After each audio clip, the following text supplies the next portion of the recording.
Давайте откроем книгу Исаии, 49 глава. Gəlin Yeşaya Peyğəmbərin kitabı 49-cu fəsil açaq. 15 стих. 15-ci bəndi. И прочитаем только первую половину. Və gəlin bəndin birinci hissəsini oxuyaq. Да, там вопрос. Orada belə bir sual verilir. Может ли мать забыть ребенка, что у ее груди, и не пожалеть ребенка, которого она родила? Ana süd-əmər körpəsini heç unudarmı? Bətnindən çıxan oğluna rəhm etməzmi?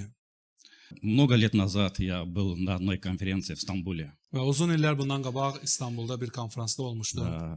И вот меня заселили в отель, Və məni otelə yerləşdirdilər да, и я просто включил телевизор. və televizoru yandırdım. Я обычно не смотрю телевизор. Adətən televizora baxan Да, deyiləm. уже, может быть, 10 лет Bəlkə 10 больше ildir artıq, bəlkə 10 ildən çoxdur. у нас нет телевизора дома. Bizim evdə televizorumuz То yoxdur. есть он есть, но он никуда не подключен. Amma televizor var, amma qoşulmayıb heç Да. yana. Это не означает, что я стал более святее. Və o demək deyil ki, mən daha belə ruhani У olmuşam. меня еще это есть. Да.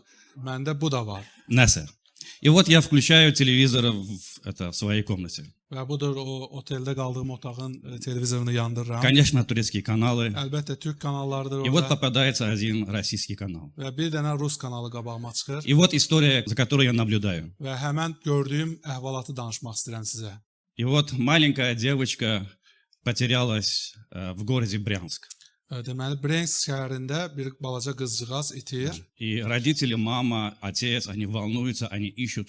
Anası, atası çox həyəcanlanır, axtarırlar qızlarını. Да, и как они утверждают, что ее похитили прямо перед маркетом. Və dediklərinə görə qızcığazı elə marketin qabağından oğurlayıblar. И я просто не обратил внимания, ну, новость.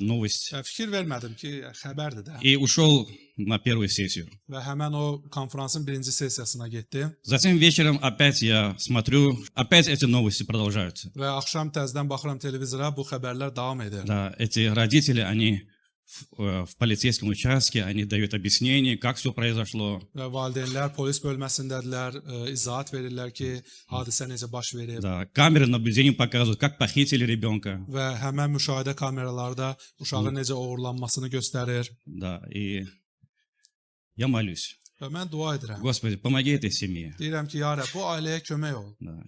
Потом на следующий день рано утром я встаю и смотрю снова Növbəti gün этот российский səhər канал. dururam və həmən bu Rus kanalına И baxmaq почему-то эта istəyirəm. история меня захватила. Və nədənsə bu əhvalat məni çəkdi özünə. И я вижу, что уже школьники подключились. Они ищут этого ребенка в лесу, в парках ищут. Və görürəm ki, artıq bu hadisəyə məktəblər də qoşulublar, parklarda, meşədə axtarırlar uşağı. И мне вспомнился вот этот стих. Və bu bənd yadıma düşdü Может ли мать забыть ребенка? ki, ana heç öz övladını unudarmı, körpəsini unudarmı?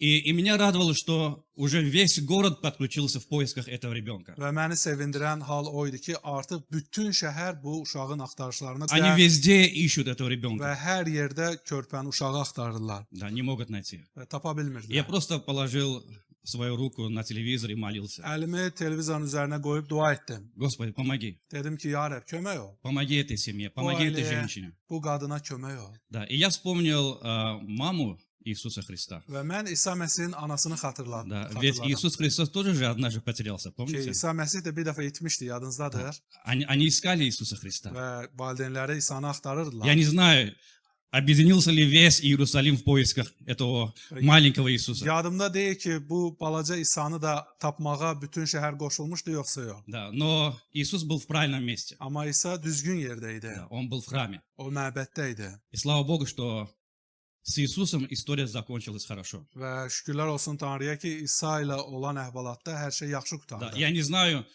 через что проходила Мария, когда ее сын шел на крест. Və bilmirəm, Məryəm oğlu İsa Məsih çarmıxa gedəndə nələr keçirirdi. Она мама. O ana idi. Но также я думал об отце. Amma eləcə də ata barəsində düşünürdüm. Отец Небесный, который отправил своего сына. O, öz oğlunu göndərən səmavi ata barəsində. Иисус находился рядом с мамой сколько лет? İsa Məsih anasının yanında neçə il oldu?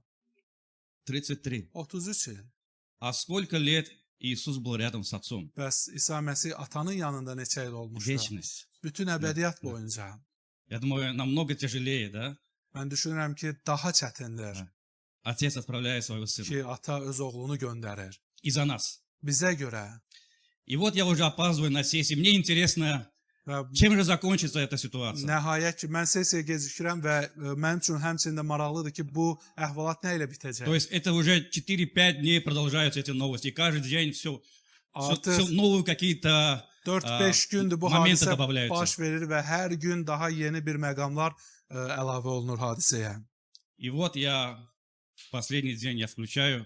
Və budur, Я только включаю телевизор только лишь поэтому. sonuncu gündür televizorda yalnız həmin bu hadisəyə görə yandırıram. Я включаю, и я вижу, что Qoşuram televizoru, görürəm ki, мама и отец, они в полицейском участке. ata və ana polis bölməsindədir И они в наручниках. və onlar qandaldadırlar И они дают показания. və öz izahatlarını verirlər. Да. Оказывается, это не родной отец. Və sən demə uşağın atası doğma ata deyil. Это был отчий. Bu ögey ata idi.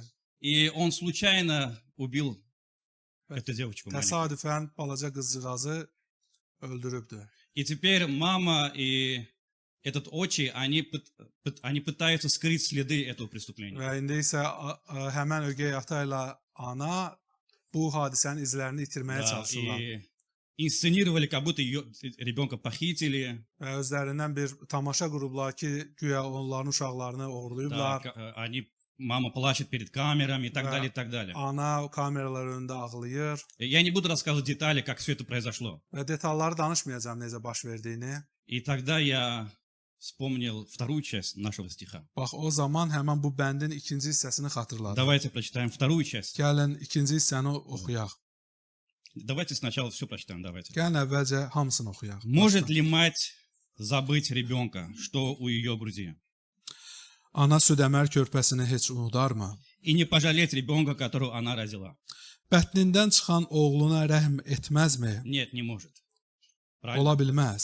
А теперь вторая часть. İkinci hissə. Но даже если она забудет, я тебя не забуду. Ana öz körpəsini unutsa belə mən səni əsla unutmaram. Это слова Бога. Bu Tanrının Даже sözləridir. если родная mать тебя забудет. Əgər hətta doğma anam belə səni К unutsa сожалению, такое может быть. və təəssüflər olsun ki, belə hallar ola bilər. А наш Отец никогда нас не забудет. Bizim səmavi atamız bizi heç Tak zaman onu unutmayacaq. O belə sevir. Поэтому Он отправил своего Сына Buna görə də öz oğlunu göndərdi ради нас. bizə görə. Хорошо? Он Хорошо. потерял своего Сына, чтобы приобрести нас. Öz oğlunu verdi ki, bizi qazansın. Чтобы мы стали Его сыновьями и Ki дочерями. biz onun oğulları və qızları olaq.